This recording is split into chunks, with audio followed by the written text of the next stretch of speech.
Well, Meg, thanks so much for joining us today. We're so excited to have you on. We've been talking, Ashley and I have been talking about doing this recording for like a month or two now. So I'm so excited to have you with us. You are the first guest that we've had that is older than us that has HLHS. So we're very excited to learn from you. Give us some wisdom on growing up the next few years with our condition. But first, before we do any of that, I want to go back to the very beginning. When did you have your surgeries? Where did you have your surgeries? And just kind of what did your childhood look like? Because we were a little bit after you. So how did that look like before, the 2000s?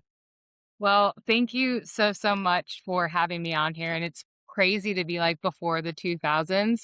It's a privilege to be getting older, especially with the condition that we all have. And so I'm always proud of my age and always proud to be a part of the pioneer crew, which you guys are still a part of that for sure, within this condition. And so I'm so thrilled that you have this podcast and you're able to talk to people with different perspectives. This is just incredibly useful. And I wish that I had something like this when I was growing up.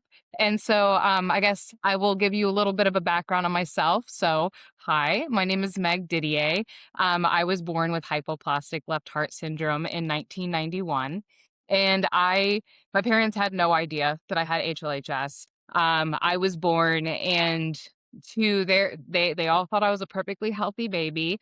Again, this was prior to any sort of requirement for pulse ox. And so none of the testing was done. And I was born in a rural hospital in central New York. And I didn't have, that big academic center with a lot of resources. And so I was sent home. And then a week later, my mom noticed that my breathing was a little bit weird. And I was their first child. So she's like, maybe I'm just kind of going a little bit crazy, going too overproductive.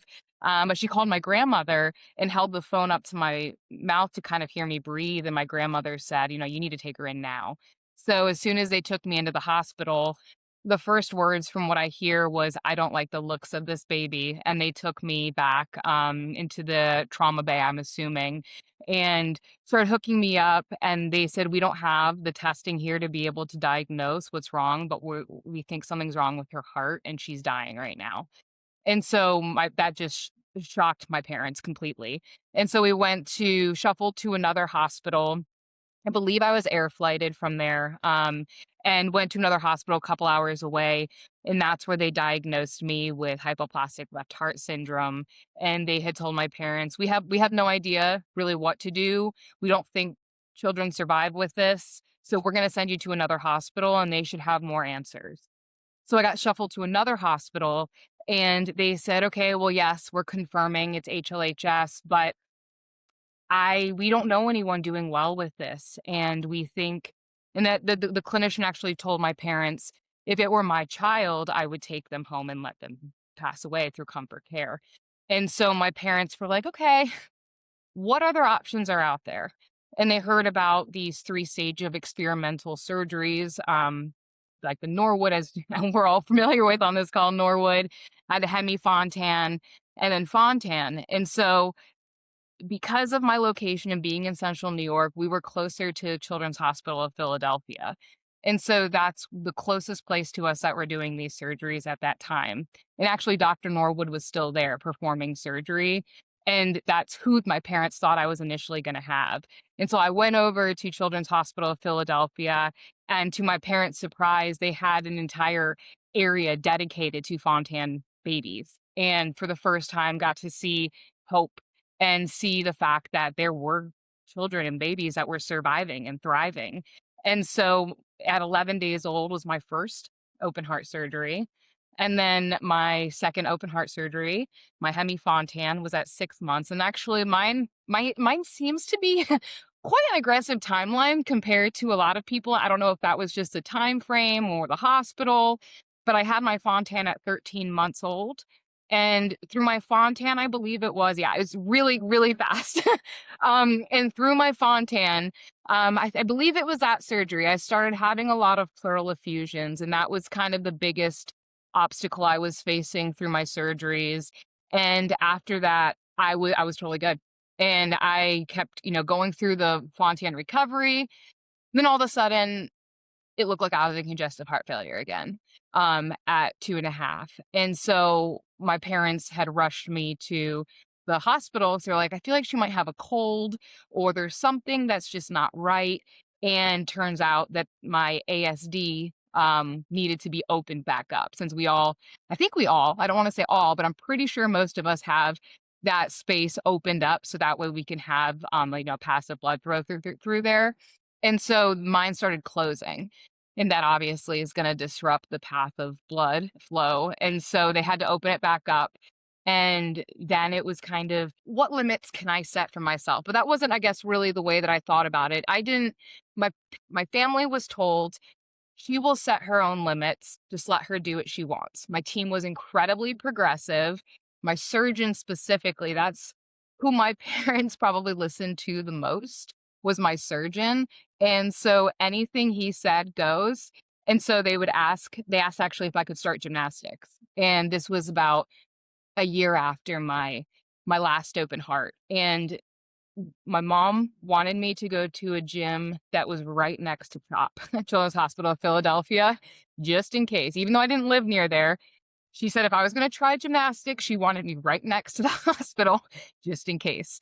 And so I had my first, gymnastics class after one of my annual cardiology visits, like a year after my last surgery, and then it was no stopping me. I became a gymnast, a high-level gymnast, and competed for about 14, 15 years, and ended up getting injured from, like, bone fractures, not my heart, and had to end up stopping, and so that was an unfortunate thing, and for me, my childhood was so focused on working out and exercise, and it validated for myself that I was quote unquote healthy. And it became a coping mechanism for me to really say, okay, I must be doing okay if I can do this sort of activity. And then when I had, lost gymnastics because of the injuries, that flipped my world because that was the first time I really had to face the fact that there were gonna be changes that I'm gonna be seeing, and I didn't have that continuous validation anymore by going to the gym and, like, for gymnastics and being like, "Okay, well, I can do this, so I'm fine." And I wouldn't necessarily say that that's the right mindset to have, but to be honest with you, that's how I was thinking about things. And so that was a little bit at least to about my 18-year-old kind of, life, and I grew up with a pretty typical childhood and, had to go to the cardiologist about once a year, had my caths, had my exercise testing. Yeah, just kind of the typical workups that we do annually, but other than that, I had a pretty typical childhood. There's so much that I could dive into from all of that. That's all so incredible. I think that the main thing that sticks out to me right away is the Fontan surgery at 13 months is pretty insane because I had mine right before my second birthday, I think. Ashley, when did you have yours? I know it was in 2005, so I was maybe 2 or 3 years old. At the time, I think it was in June, so I was probably 2 by So then. that is not normal anymore to have that so early on, but I guess since you didn't know about it right away, was there a reason that it was so rushed or just because Probably they an experiment. Yeah, no, probably to be honest, Experiment. because I honestly think that's what it was, and I think that they were trying to figure out, like, how this series of surgeries should really be going. Because at that point, I know it was the early '80s that the Norwood procedure was developed, and so this was, like, within 10 years of that development, and so, yeah, I would assume that just no, it was just a experiment to see what would work. Just it's kinda crazy, but we're yeah, all along this journey. exactly, and I love how Ashley and I always talked about this, how, like, HLHS is like a blanket, and then there's so many different things inside of that where people deal with a different feels like a different condition, and so it's so interesting how different everyone's experience with HLHS is. Another thing that I thought was really cool is a lot of people that I talk to right now, especially on TikTok and stuff, all the parents are so worried about their kids participating in sports or doing activities. And that's right now. That's, 30 years from when you were doing all the sports and activities in the 90s before, like when the surgery was 10 years old. And so I think that that's so amazing that even then you were still able to do that. And I'm trying to really encourage these parents that no, like you said, your body is going to tell you your limits and when you're done and stuff. And I don't want to go out there and say like, well, everyone can go out and, play basketball or do gymnastics and stuff like that. But it's definitely, you can find what you're able to do and what your body is going to be able to allow you to do. But I love the fact that your cardiologist team or your Fontan team was not, limiting on, you can only do this and don't do that. Because my cardiologist has been the same way. He's never been like, "Well, don't go and try that." He's like, "You're gonna know." And I had just talked to I had a cardiology appointment earlier this month, and Meg, when we were down in Florida on that panel, we were talking about the stress tests, and so I asked him about it, and I was like, "Okay, why have I never done this?" I'm like, "This seems." I was like, "Everyone else has done this, and I feel left out." And he's like, uh, "Well, I've known you've been playing sports and you've been fine, and I don't see any reason that we need to figure out why your levels are like this and such." And he's like, from what you've told me, you're doing pretty well when you are playing all these sports and doing exercise and being able to keep up with people." So he's like, "I don't see a reason for you to go do this." And I was like, "Well, I guess I don't want to, because the way that you guys were describing it, it sounded pretty awful." But I thought that was interesting that we had talked about that down in Florida, and I finally was able to bring it up to him. So, but that was really cool. So your childhood was pretty normal. We're able to be very active and stuff. As far as high school went, I assume it was pretty much the same. Getting to college did anything else come up, or did anything else change as you got older, like when you were our age? Yeah, and so when I like I said, I had ended up needing we we called it retired from gymnastics, but I ended up needing to quit from gymnastics when I was like 16 years old. And so that was closer to the time of my transitional care period, which I especially at that point there really wasn't a lot available from a resourcing standpoint to really support and empower the patient community to, have a successful transitional care from pediatrics to adults. And so that experience was very hard for me. And it really kind of thrusted me into the advocacy space because of how challenging that time period was for me and how much I felt like I didn't have access to, especially it's completely different sort of hospital system when you're going from a pediatric to an adult hospital. And sometimes we all get very lucky to be able to stay in our own hospital and kind of have two different sides to it where one's pediatric and one's adult. And others have to go to a completely different hospital and keep their fingers crossed they can get an adult congenital heart doctor available in their area. And so when I went to one of my appointments it was right before college. I wanna say I did it, like, the week before college, so I didn't have to think about an appointment at all while I was in school that year, and so I went to my appointment, and my cardiologist said, "Oh, well, we're going to be transitioning you over to a new cardiologist. This is your new cardiologist who's better equipped to care for you in, like, the adult space," and so like, okay, well, had no idea this was happening. And so my new adult doctor had said, well, we're going to start liver testing. We're going to start looking at, we're going to do a cath. We're going to be doing another, like, just like numbering off all these different tests. I'm like, what is happening? Like, what do you mean my liver? What do you mean my liver's something's wrong with my liver? And I think that all of us, especially in the recent times, have been like, wait a minute, liver's now affected? Wait, whoa, wait, back it up. And so I felt like there was just so much that came at me at once. And I wanted to try to figure out how to best support myself through college because there was so much that I was lost. I had some admissions. I got mono in college, and that was the first time I was hospitalized since truly my surgeries are like, an overnight after a cath. And so my friends had mono. They were relatively fine. I had mono and was admitted for almost a week. And so that experience and seeing, okay, wait, this isn't I'm not on the same path as my friends. And that kind of messed me up a lot. And so between gymnastics and having this transitional care, the only way that I felt, and I think looking back now, that I could even have some sense of control as a young adult was to try to get involved in some capacity. And so I started sharing my story on Facebook. I made a Facebook page in 2012 and started just kind of sharing what I do on an everyday basis.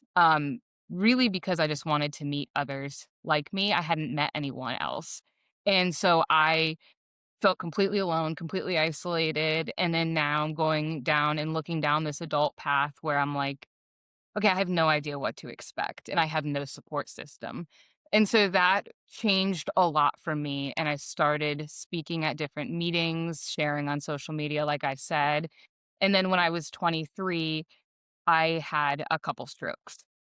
And that for me was, I mean, devastating. It's devastating for anyone to experience. And so it was just kind of like back to back to back of different things and me trying to say, how can I figure out how to have some sense of control or some sense of, ownership over my own life when I have so many things that I can't even control. And so again, that's really what continued to drive me into saying, okay, how can I better help and support others who are like me that don't have that support, and how can we create it together? And so there was a lot of, changes around that time period that's kind of set me up for what I'm doing now. That's amazing. And I wanted to get into why did you start getting into the advocacy side of things, because similar to you, I started TikTok because I was like, well, I don't know anyone else with this condition. I've never met anyone else. So I was like, maybe there's some people out there who have this. And TikTok, I mean, you found me within like my first week on TikTok, which I thought was so cool.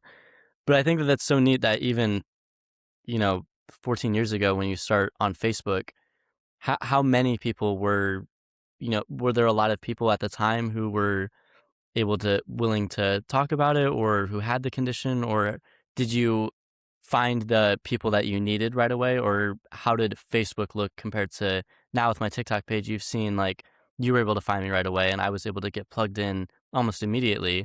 How did that look, 14 years ago compared to today? So 14 years ago, it was I wasn't involved in really any groups. And so I don't know if it started kind of popping up, we all started popping up around the same time, or if I just kind of got plugged in. I'm trying to remember honestly how that actually worked before, but I know that I gained a following rapidly. Due to the fact that there really wasn't as many people kind of showcasing their life in that same way on Facebook.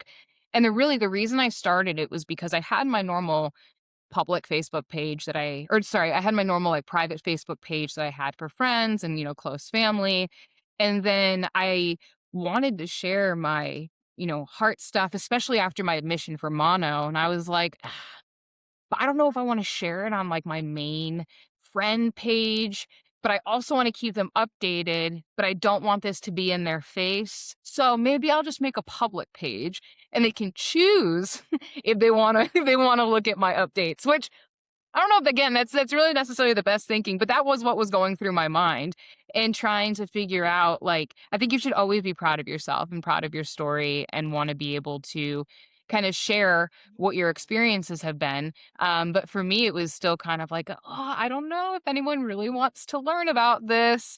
And so I was shocked to see the the rate at which people were coming in and seeing my stuff and asking me to speak at their events. And so that's now I think it's much more connected and you have different platforms that you didn't have before. And so, you go to someone's page, you click on their link tree and you have all of the different areas that they're involved in. It's just so much more streamlined, and the like interface and the usability is so much better, I think, than it was back then. And so people are looking for accounts. When before I feel like they maybe were, and they might have been, and I just wasn't aware because I think I was looking for some and didn't see any. And so now it's just more accessible, and that's been so great to see and be able to see others like you both evolving into podcasting and TikTok. And that's why I was so excited when I saw you call. I'm like, oh my gosh, Yes, people, this is going to be great. I'm so excited.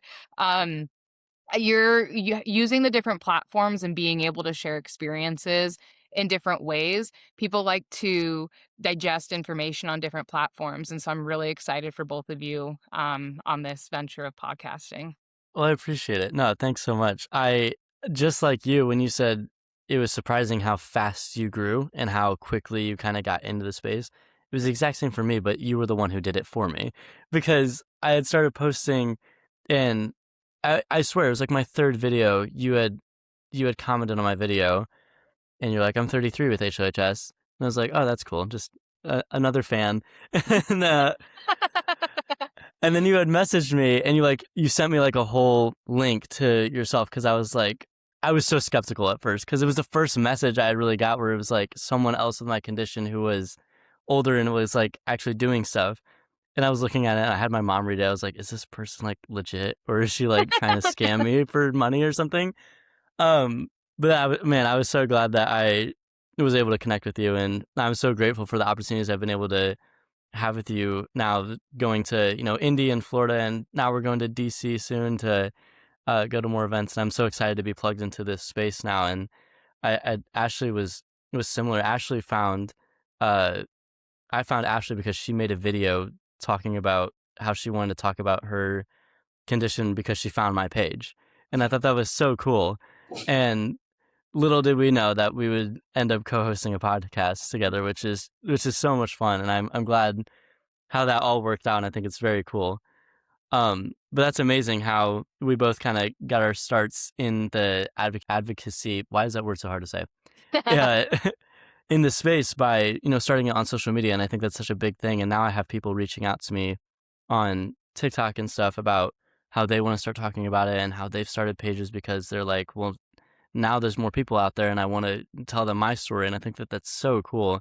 And just like you said about being proud of your story and of your journey. And I think everyone has it so much differently. And so I think that there's so many stories and there's endless stories that, we can have on the podcast here. And I think that that's so neat that the space is growing and that we're able to raise more awareness around HLHS and then let alone congenital heart disease as a bigger whole. So I think that's amazing. You mentioned having a few strokes. Was it a few strokes? Okay. So I haven't heard anyone else with HLHS having something as severe as that. Obviously, that's scary for anyone, but having this severe of a heart condition, how did that, do you remember a specific one or how did that end up happening? What happened? Are you okay today? Yeah, no, it's crazy because it's just about 11 years exactly since it happened. It was May 2nd in 2015, so almost identical. 11 years ago, I was still admitted in the hospital.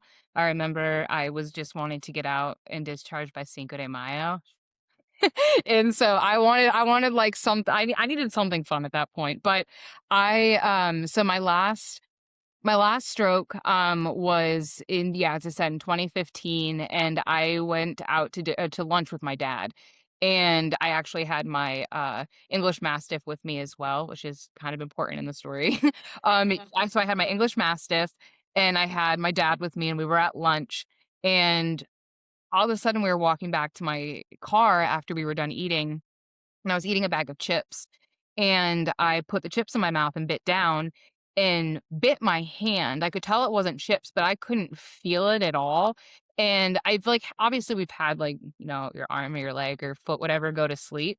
And you can still almost feel the pressure. But I mean, there was no sensation. It was the craziest thing. And so with sports, have injured myself, and I have fractured my back.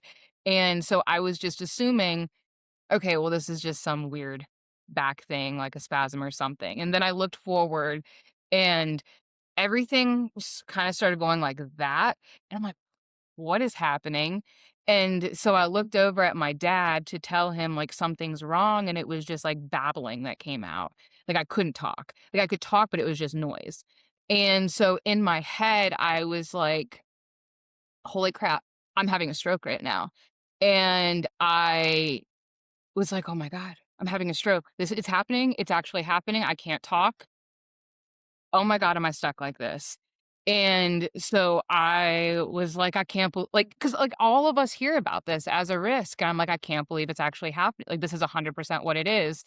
And it was a lot of me rationalizing with a brain that was not working at all. I could still think. And so all I could think about was just keep trying to say you're having a stroke. And so at first my dad thought I was joking. And he looked at me and he was like, what are you doing?" And I grabbed on both of his shoulders and just like kind of started jumping and trying to say I'm having a stroke.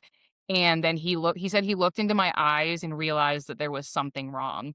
And so my dad threw like a cheese coney in the car to get my dog in there, and it was a super hot day. We just kind of froze and he drove me to the hospital, and, like, in retrospect, let's take it back. Let's call an ambulance. Like, let's not drive ourselves to the hospital during this. But everyone handles these sort of shocking moments differently, and you never know, even as, as well educated as you can be with what to do in those situations, sometimes it just you make mistakes. And so, I finally all of a sudden could start speaking again. It like all of a sudden started working. And I'm like, oh, I'm like, Dad, I just had a stroke. And he's like, I know. And so I called, he's like, let's go to the hospital. I called the hospital and I'm like, hi, this is prior to me being married. Like, hi, my name is Megan Roswick. I just had a stroke. I have HLHS and I'm coming in. And they were like, what? And I'm like, I'll be there in about 25 minutes. And they're like, you need to pull over and call an ambulance. And I'm like, I'm not driving. My dad, call an ambulance, okay? Moral of the story, call an ambulance. And so I get to the hospital and they're outside with a stretcher and ready to come and grab me and pull me onto the stretcher and pull me into the hospital. And my dad had my giant English Mastiff in the back, and it was like 93 degrees out, and he needed to be in there with me, but couldn't leave the dog in the car. And so it was like a back and forth of leaving my car. It was crazy. And so when we had gotten in there, um, my coping mechanism sometimes is to try to make jokes, situations where you shouldn't be making jokes. And so they asked me if I recognized my dad, and I said no. And I was like, I'm just kidding. I'm just kidding. I'm just kidding. I'm just kidding. I recognize him. I recognize him. And so like, that's another moral of the story. Don't lie. Don't think you're funny making a joke in those situations. And it was just wild. I remember getting my CT to see if there was an active clot still, and needing to get pulled out because I had a full-blown panic attack and like, no one's gonna love me now. I'm never gonna have a family. Who's gonna wanna put up with this? This is the end of my life. Like, those were, like, the 4 thoughts in my mind. And it was one of the hardest things I've ever had to manage because I felt like I lost myself in the process. And once my brain kind of started turning back on, as I call it, because it feels when you have a stroke, at least for my personal experience, it felt like my brain kinda, like, shut down for maybe a month or so, where I was just tired, I mean, 24/7. I would get, like, cluster headaches sometimes where the stroke was in my head, which was, like, up here. And, I just didn't really have I was just out of it. I was out of it completely. And, then my brain kinda turned back on, and that's when everything was overloaded. Like, I was so overloaded with, like, sensory overloaded with everything. I remember going to, like, a child's museum and having a panic attack because of how loud it was. And truly, it honestly wasn't that loud, but everything was just too much for me. And it took about a year for that to kind of subside a little bit to where, or maybe it didn't. Maybe I'm just figured out how to manage with it now, which I think there's kind of a little bit of that. But that changed a lot of my perception on what this actually means for us. And the risks are really real, and we need to do as much as we can to keep ourselves in the best state as possible, which is really hard to do sometimes when we're being told to like exercise. And I want to go exercise. I really don't want to go on the treadmill. I really don't want to go lift weights. And it's hard sometimes when you sit here and there are extra things that we have to do because of our health that others don't have to do. And sometimes it's really hard to get ourselves to do it. And one of those things was aspirin for me, which very simple thing to do.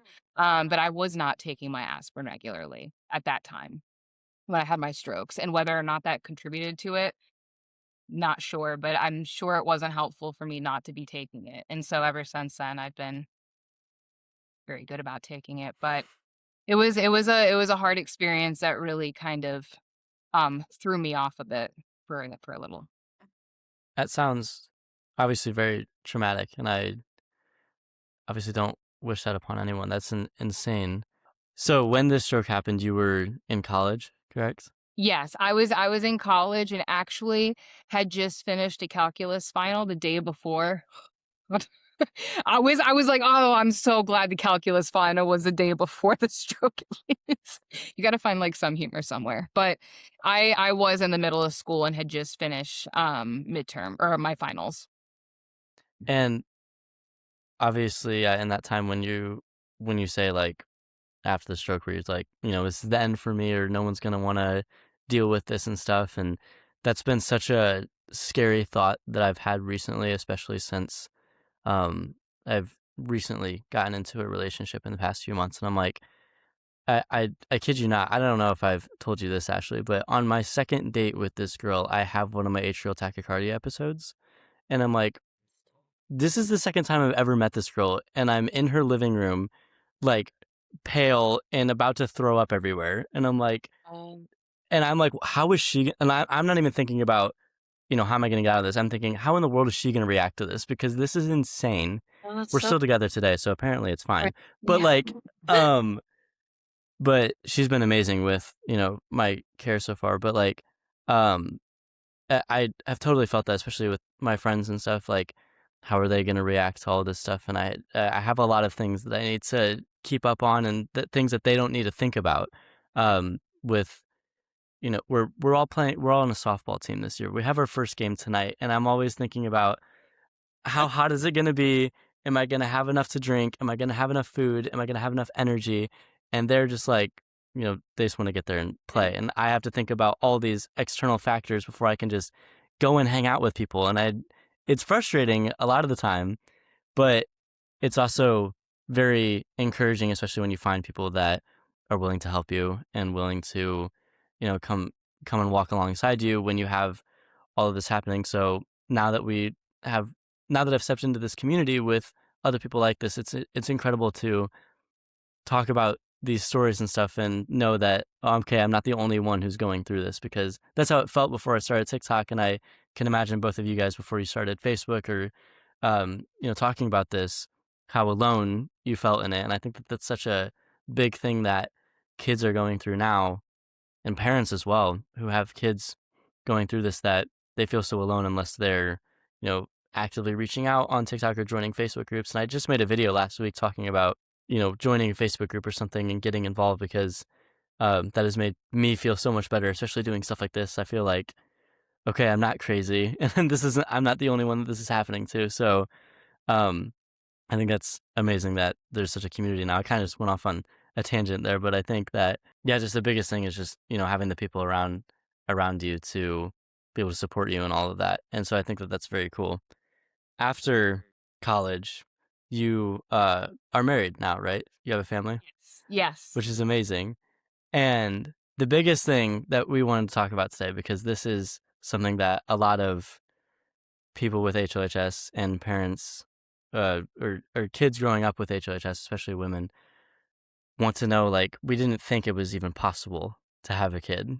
And so you've been able to, which is just incredible. It's amazing. You're one of the only people that I know with HLHS that have had a kid. You might be the only one. I don't know who you know, but you're the only who I know. So I think that that is incredible. And so I kind of want to hear that story. And I know Ashley is eager to hear that as well. She has questions too. So if you wouldn't mind sharing, we would love to hear. Yeah, absolutely. I trust me, I get this. This was my biggest, I mean, like just said with my stroke, that was like, the first thing that I thought of. Pretty much the first thing I think I had thought of for any point of my life where I was concerned about my health was how could this potentially impact not only like the ability to have a child myself, but just in general, whether it be adoption, surrogacy myself, or, you know, how could this be impacted? And so when I like I said, I've always thought about that, and I would get mixed reviews from clinicians. I've been able to I've gone to many different centers because I've moved around a lot in my life, and so that was one of the first questions I would always ask when I was younger was I was just like I guess I was just like kind of shopping around for someone to say yes. I was like, please someone tell me that this could potentially be a thing. And so growing up, I was either told, this is a potential. We're just going to need to monitor you like Right. crazy during this process, and we just need to know that this is something on the horizon. We don't want you to show up here without us having any idea and us being like, "Okay, you're pregnant now. What do we do?" So, for the most part, my teams had always said, we'll cross that bridge when we get there. There's some testing that we can do. Like I did an exercise test, an echo. I basically did a full workup to see the potential of what my body could manage if I was carrying a pregnancy. And so we're just like what cardiac load my body could potentially take. And so because that's the biggest thing with pregnancy. Guess I can go back. The biggest concern with pregnancy and single ventricle or really any CHD is that it is the biggest system in your body, truthfully, outside of, like, reproductive, but your biggest system that's impacted is your cardiovascular and circulatory system for any person at all. And so us having to really only be able to have one side of our heart pumping out through our body, so when many typical, mothers are pregnant, their body is able to, like, double, triple, quadruple the load that their cardiovascular system can handle. We unfortunately cannot really do that from my understanding, and so we don't have that extra ability to help support the pregnancy in the same way that other people do typically. And that's why it's a risk, and it's gonna put more stress on our cardiovascular system and pulling our blood back up to our heart. And so, understanding that, I went forward to have the stress test and the testing, and after that, they said, "Okay, as we all know, this is a risk. However, we have gotten multiple individuals with Fontan through the finish line with pregnancy and had successful pregnancies." And so when I had mentioned how I was kind of looking at different hospitals and how they manage this sort of care, I found Stanford in California. And my husband was actually a travel nurse at the time. And one of our plans that we had was him travel wherever the best hospital would be potentially if I wanted to get pregnant. And so we just beelined over to Stanford. He worked in Santa Cruz, and I was able to have my pregnancy through Stanford. And I didn't get hospitalized. I didn't have any additional, you know, concerns or risks that were happening. But as the pregnancy continued, appointments just started piling on to monitor how the baby was moving, how I was doing, how my heart was doing. So it was like echoes with me, echoes with my daughter, looking at her movement. And so my appointment load was pretty heavy the last trimester of pregnancy. I was probably going in uh 3 to 4 days a week to get different testing on her just to make sure that we were all good, and they wanted me to give birth at 36 and a half weeks before 37 because research shows that around 37 weeks, there's some additional fluid shifts that can happen, and that's really when a lot of the yeah, that sort of stuff happens, and so they would prefer to kind of avoid, that final, big fluid shift and be able to get the baby, out prior. So she was technically a preemie, but she was 5 pounds, very little, but she was healthy, and she didn't have to have any intubation.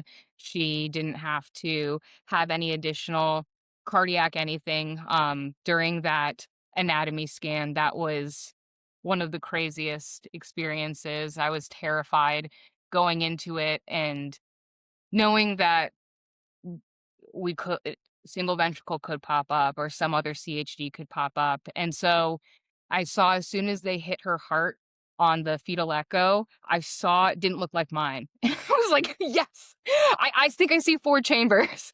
Like that does not look like mine at all. So I think that's good thing.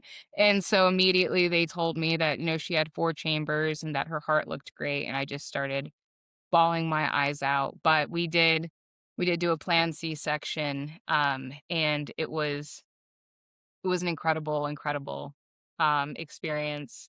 I think for me, that is really great to hear that you were able to go through with that and experience that and be able to have a family in that way, because that is something that weighs really heavily on my mind. I'm only 22 years old right now, so I'm not quite at that point in my life, but it is something that I do think about every day and that really like plays a huge part in like why I do so much to maintain my health and just make sure that everything is as good as it can be.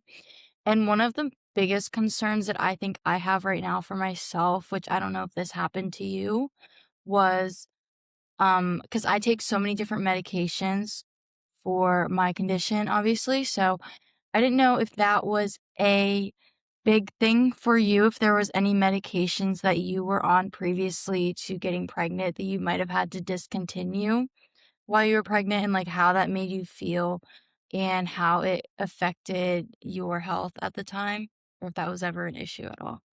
No, I appreciate that question because I think that's something that so many of us wonder is many of us are on medications and some of which for pregnancy may not be the most favored medication to be using during that, which is why it's important to have these conversations with your care team first. But I was not on any specific medications that I had to be taken off of, but I do know that this conversation has happened with multiple other women with Fontan, and their care team has been able to work with them. And so there that does exist and that has happened. Um, I, however, did have to actually add a medication, and I think that this is common for um most individuals who end up getting pregnant is that I had to have Lovenox shots twice a day, 2 or 3 times a day, and, then I had to switch to, heparin at the end, and so they definitely go heavy on the on the blood thinners, Which, um, yeah, yeah, so that was the only the medication change for me, but I do know that that's a common conversation that happens. yes. Because like you, I also grew up at CHOP. So I just transitioned to Penn for the adult CHD care team. And I feel like they're obviously more equipped to answer all the questions I have, but I think the biggest thing for me is how to approach these conversations. Just because I am so young, this isn't something I'm planning on doing right away. So I feel like it's not important yet, but it's just like it's always on my mind. So, like, how much planning, how much time did you really put into before you actually took those steps to becoming pregnant and then being able to manage that? Now, like yourself, that was something I thought about and prepped for a very long time. And again, I don't know for me if it was just kind of something to say, okay, well, at least I'm getting myself ready for a time if it ends up coming up. And so I would go hiking, and there were probably harder hikes I would do, just because I wanted to keep pushing myself for pregnancy. And I've I feel like I thought about that specifically forever. There was never a time where I felt like, "Okay, now that it's potentially gonna happen soon, I'm gonna start now." This was always something I did, and I did, on multiple occasions, get a little bit ahead of myself and have a lot of anxiety, maybe a couple crying sessions while exercising, and feeling really hopeless when, you're having those I don't know if you guys have, bad heart days. I don't I have bad heart days sometimes. And so, especially on those days, it was really overwhelming to feel like, well, this is it. It's never going to happen. I'm never going to be in the shape that I need to be in. But it's so important that you don't listen to that into your internal dialogue with that, because keeping yourself moving in any sort of capacity is helping you tremendously. And I don't think it's ever too early to start the conversation with your care team. I think your care team probably would be wanting to have this conversation with you earlier to see, okay, if this were to come on the table, even in the next 5 to 10 years, what would it look like? Who, like, you can have these what if conversations. Cause for me, I had a OB that was specifically focused in congenital heart conditions. And so that's something right now you could even meet with them and just kind of get to know the team. I think it's important to always have as much knowledge as you can. So it's never too early. think a lot of it has to do with just the area I live in. That's not really a thing for me here. So when you just said you're traveling 3 to 4 days a week to your appointments, that kind of freaks me out because I'm like 3 hours away from my entire care team. So that kind of makes me a little bit nervous. So I think that also kind of plays a factor into, do I truly need to like be living in a whole different area for this to be safer for me? I think one question you could always ask is to see if there's a hospital near you where you can go get any sort of testing or scans and then have them send it to your care team, and then maybe plan like a once a month. And this is just me, brainstorming on different ways to kind of manage care when you're at a distance, and it you don't want to like pass up on opportunities. So try to figure out a nice little compromise. And so sometimes having a local center be able to perform any of your like OB needs and testing and send it over for their for you pens like report, that's a potential. So I would talk to your care team, because again, it's never too early to have Right, this. right, right. That's yeah, that's awesome. So for you, whenever you were pregnant, do you feel like you were able to still keep up with all of the physically demanding parts of your life compared to before? Like, did it change how you felt physically in any way or feel like you were slowed down at all? I feel like I was a normal pregnant person tired. I think. I think. And at like towards the end, I was like, okay, this is rough. But I think normal pregnant person. I still what I would do is I would go to Target and get my steps in. I Good. would literally go to like a Target that was near me and just walk the aisles and just get steps in, because it was a funner activity to do than going to the gym for me personally. And so I was able to still get I just said funner. I just realized I just said funner.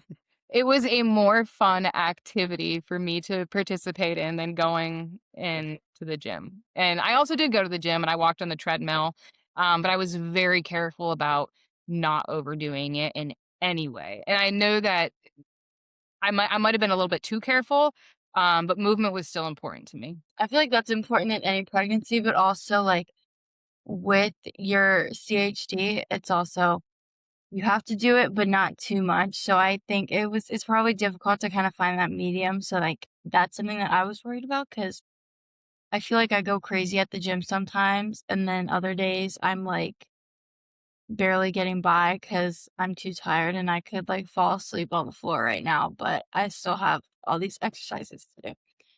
So I think just like being able to maintain my physical endurance is something that's really important. And I just didn't know if that affected you in any way. But Yeah, no, I don't think it really did overly or more than others. But definitely that was the promise I made to myself, was to try to get as close to 10,000 steps a day as I could. Which is, I mean, that's still a decent amount of steps, but yeah. I didn't want to put on myself like I had to do, you know what I mean? I was trying to be gentle with myself, I guess.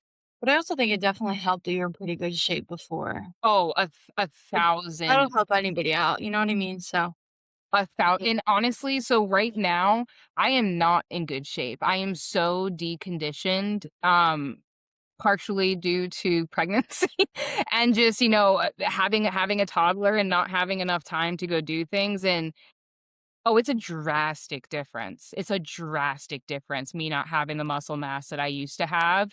And so now I'm in the position of being like, all right, let's build this back up. And it's daunting, for sure. But Right. having yourself in decent shape and movement in general is so important for us. You're 33 now. 34. 24. So you're 30 when you had your daughter? Yes. Okay, that's pretty good. Yeah, yeah. No, and I do say that because that was something for myself I was really nervous about. I was like, "Oh, I'm starting to Like, was that a climb good up there a bit." But I know of other Fontans that also I think there's one that I know of that had a child when she was 33. She has 2 children. There's definitely more of us out there, and I wish that there was a better opportunity like what you guys are doing right now to be able to showcase some of those experiences. Because I think there's a level of fear, within the, like, medical community to say, "Oh, this has happened. This is a path that is a potential option for you," without having all of this research behind them. Mhm. And so I'm always grateful for opportunities to be able to share the experience of having, a child and going through that. Yeah, I feel like that's something I've been anxious about for several years, and I've read so many, like, research articles about how, like, what can happen during a Fontan pregnancy, and it's like everything I'm seeing is bad or, like, all of the negatives. So it did make me really discouraged for a long time, but I think, like, finally being able to talk to you and see, like, not like nothing like, you didn't die. Like, at the end of the day, like, I don't honestly care. I just wanna be able to have a baby and be okay and not die. Mhm. So you know what I mean? I don't have high standards. I would just like to live. So, I feel you. I yeah. feel you. And it's now it's different. And I think, what I will say was the most challenging piece of pregnancy was my mental health Oh, I by would imagine so, for by sure. far. As soon as I saw that line, I was like, "What did I just do? Mhm. Like, what did I just do?" I will never forget that because it wasn't that I was so excited, but the reality hit me, and it was just All the all of the flooding of what I've heard from clinicians, and there are obviously supportive clinicians, but it's as all of us are learning, as all of us are getting more research, clearly there's going to be a side of being more cautious from mm, that medical side of things. And so all I was thinking was, oh my God, what did I just do? right. And basically that was just in my head at every moment of every day for like Oh, I'm sure. 36 and a half weeks, Yeah. or I guess like 32, since I found out like 4 weeks. So get yourself, a good therapist through that time period if you don't already have one, because Mhm.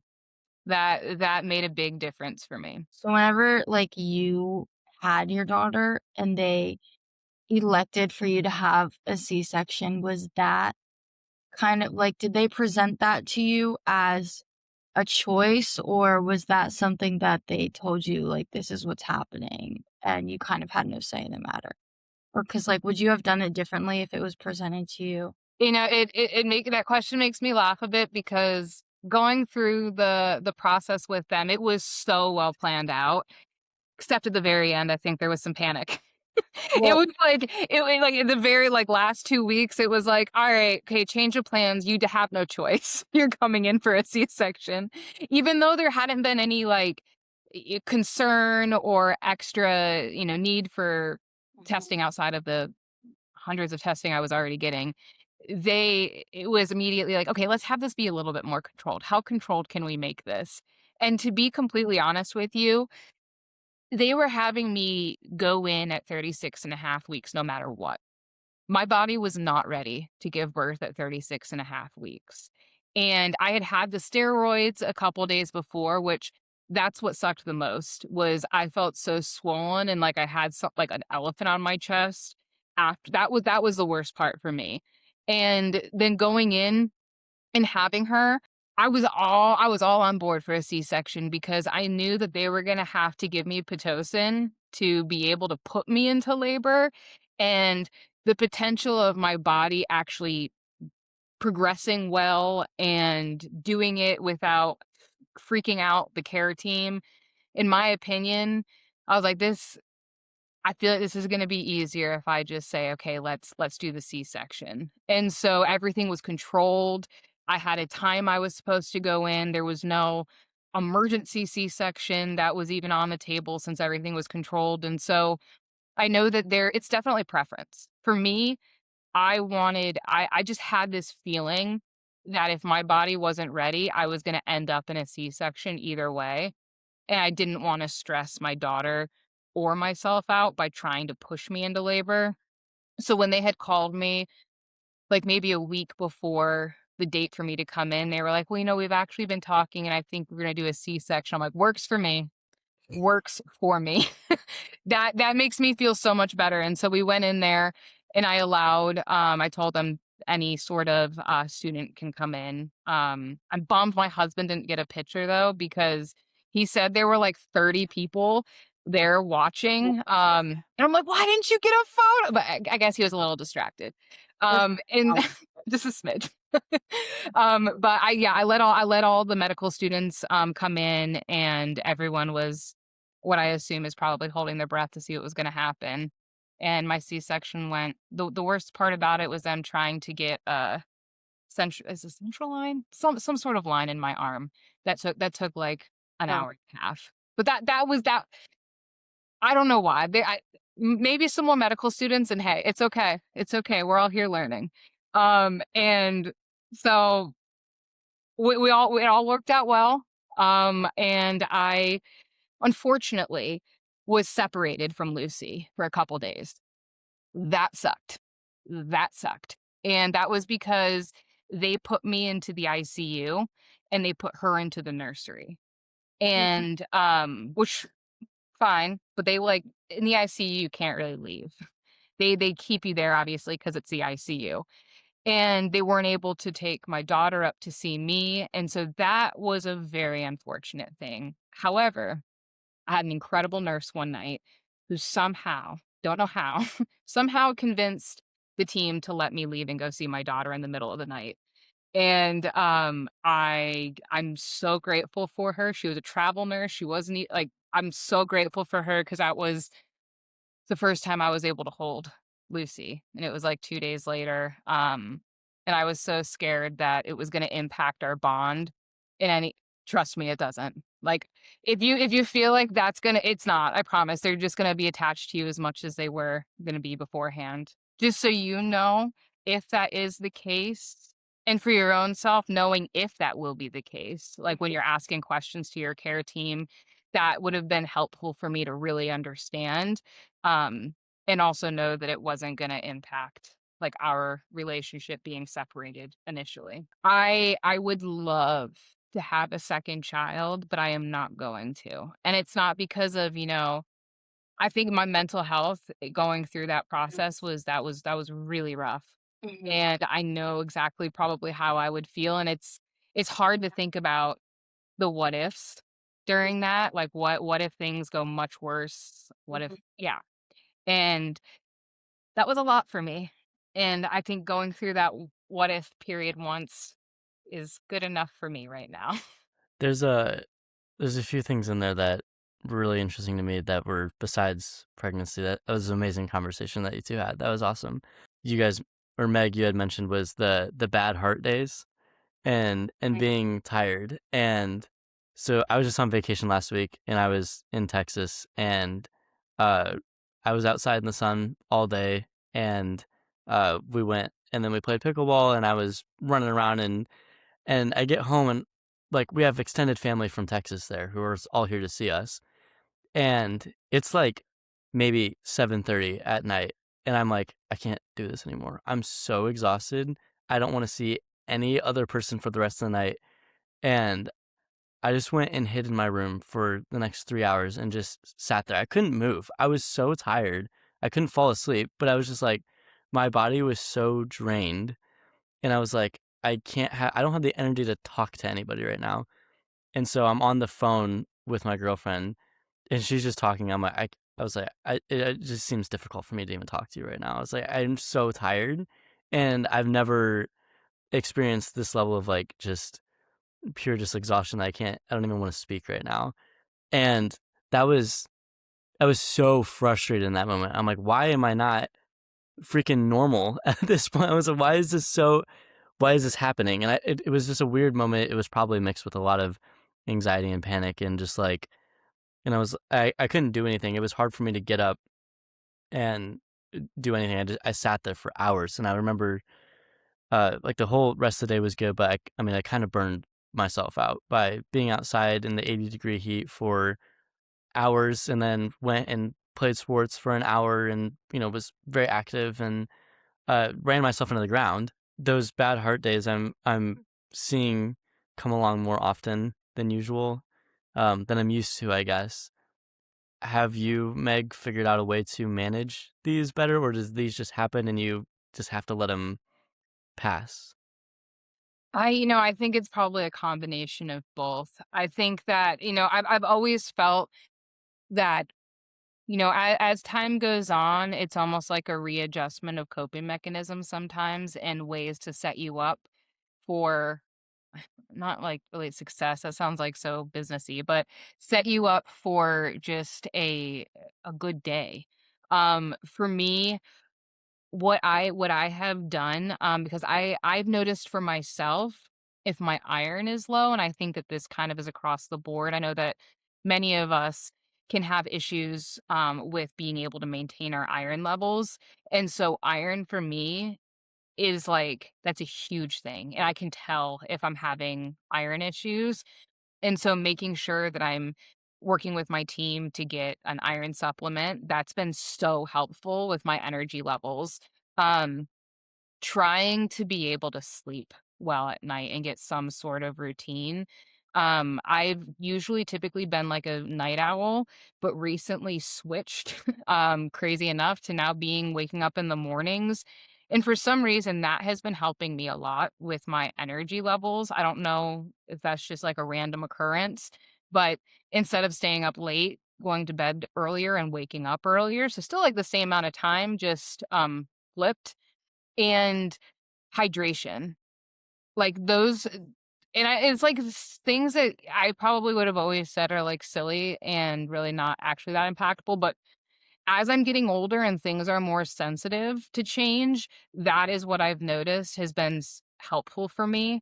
Um Also giving yourself a break. Like giving yourself grace cuz there are gonna be days that are harder than others. I wish that wasn't the case, and it's interesting because 'cause I've talked to other, like, typical people, um, and they also feel like they have good days and bad days, which I find interesting because sometimes I think to myself, like, "Well, because of my heart, I experience this, no one else does," but it's interesting to start learning about, like, others feel this I'm sure we feel it, like, in an exaggerated way, um, but giving yourself a break, hydrating, sleeping, um, and not as much caffeine if you're gonna be doing something because that'll just dehydrate you to no end. Um and then if your legs are aching from, exercising and having the pooling or movement or just being exhausted, because that's for me, my legs hurting is something that also coincides usually with me being tired.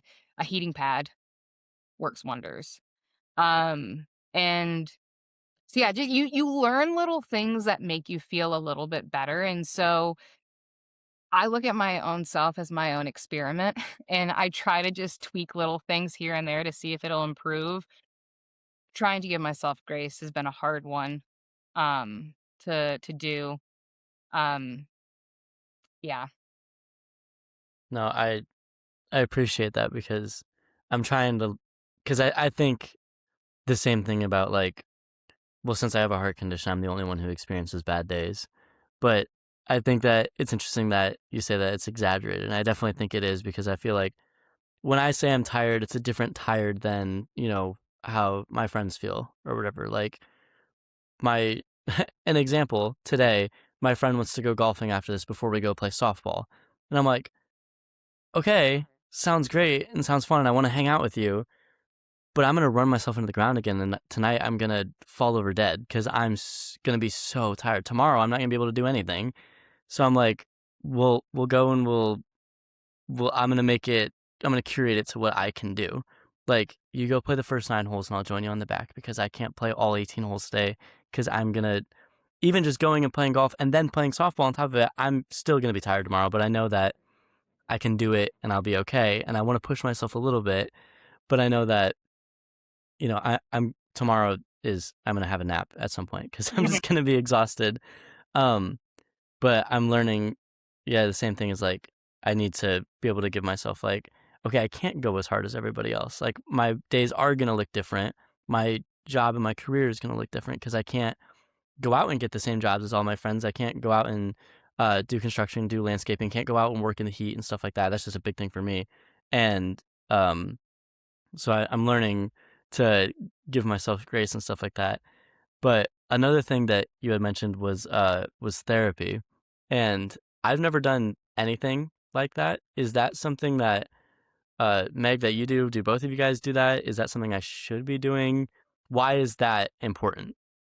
I think that it's incredibly important to at least have someone to talk to about some of the like internal thoughts that you can have sometimes about like mortality, um about just trying to manage your own symptoms daily in daily activities, and not from like a medical side, but I think it's pretty evident from a lot of the conversation and research that we do have a pretty significant, psychological impact, mental health impact from living life with a single ventricle and being a part of the medical system since we were before we were born for many of us. And I I didn't see this as a necessity growing up, and I see there were time periods where I wish I had, because for me, my parents would always, try to support me, and but it's not the same thing as having kind of someone else that's not your parents, it's not your friends, it's not your care team. That's more of like a middle person that you can discuss things with. And so, as we just talked about having to adjust coping mechanisms and as things change, I have found that incredibly helpful to have a therapist to talk to about that, and how to manage different interactions, and even like how do you start a conversation with your care team about pregnancy? Is this how can I get myself prepared, from a mental state to be able to do this? And so, I think that it's incredibly important to have someone to talk to and be able to. Um, Develop these coping mechanisms alongside someone who has gone to school, is educated on how to be able to do this, instead of having to feel like you need to figure it out on your own. Yeah, that's great. And no, that's really interesting because I have never looked into it, and I think that that's something that I really should because uh, with all these thoughts and anxiety and stuff that I'm having now, I feel like it would be nice to have someone who isn't my family that I can talk to about this. So that's really interesting. Kind of the last thing that I wanted to talk about here is we had talked briefly about, how you got into the advocacy space. And now it's your job. Now you're doing things within the community all the time, and that's so so cool. And obviously that's something that I'm trying to do as well. And so we just want to talk a little bit about what you're doing in the congenital heart disease space, and what does the next few years look like for you in this space? How did you get into it? And yeah. Yeah, absolutely. I kind of, as I mentioned before, I this whole thing started from going through transitional care, being hospitalized, feeling isolated, not knowing anyone like me, and starting to get involved in social media. And then I someone had reached out to me because I was a patient at Cincinnati Children's at that time, and they had an internal program at the hospital called the Champions Program. And that was where they had different patients and family members participate and go to different events and speak on their story and different things like that. So I started speaking on my story within Cincinnati Children's, and then that soon evolved into an additional project within the hospital that they were doing, which was a learning health network that was being created called the Fontan Outcomes Network. And that was focused specifically in the single ventricle space. And they were incredibly progressive in looking for patients and parents to participate in the design phase of this learning health network and really wanting patient and family perspectives to drive the priorities of the entire network. And this was dedicated to really compile all of this data for the lifespan of Fontan, from Fontan throughout. And so that was my first exposure to saying, okay, this is like a real project.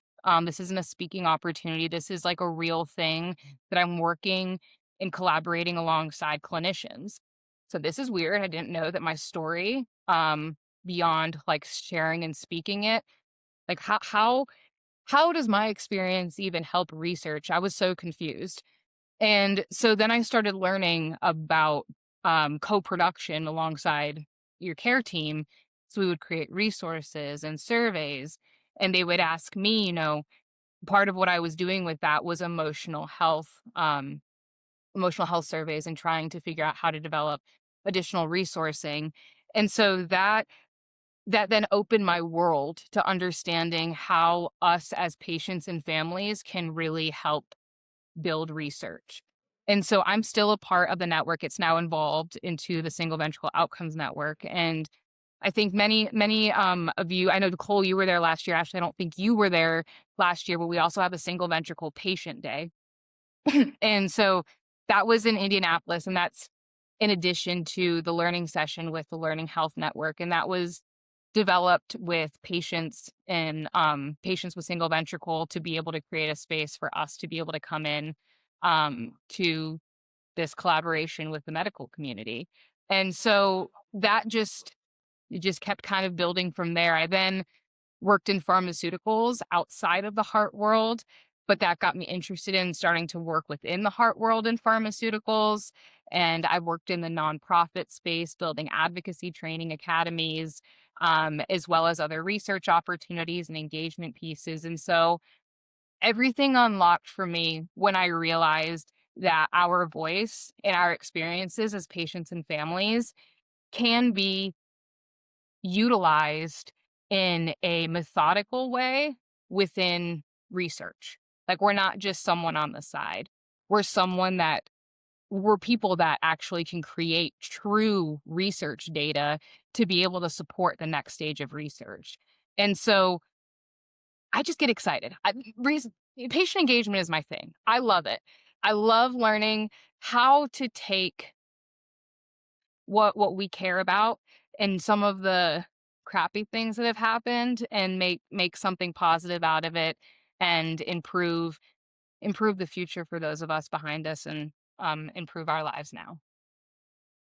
That's so cool because you get me excited when you talk about it as well, because obviously this is the same area that I want to be in as well, and that's why we're working together and stuff. And so think it's so cool, and I'm so glad that you're a part of it and in it now. And I think that the future is so bright in this space, especially now that we're able to gather, more patients are willing to speak out about it a little bit more. And so I think that is incredibly cool. And so, yeah, that's amazing. We're all getting together hopefully in DC here in a few weeks. And it'll be very cool to be able to all meet in person for the first time. Maybe we'll do a little video or something there, which would be amazing. But Meg, thank you so much for your time today. I really appreciate it. And it was an incredible conversation. I bet there's so much more that we can talk about. So I bet that there's a future episode coming as well. But no, just thank you again so much for being on and willing to share your entire story. Awesome. Well, thank you so much for having me, and congratulations on starting your podcast. Like I said in the beginning, I wish I had something like this when I was growing up, but I'm glad that I do now. And thank you for having me.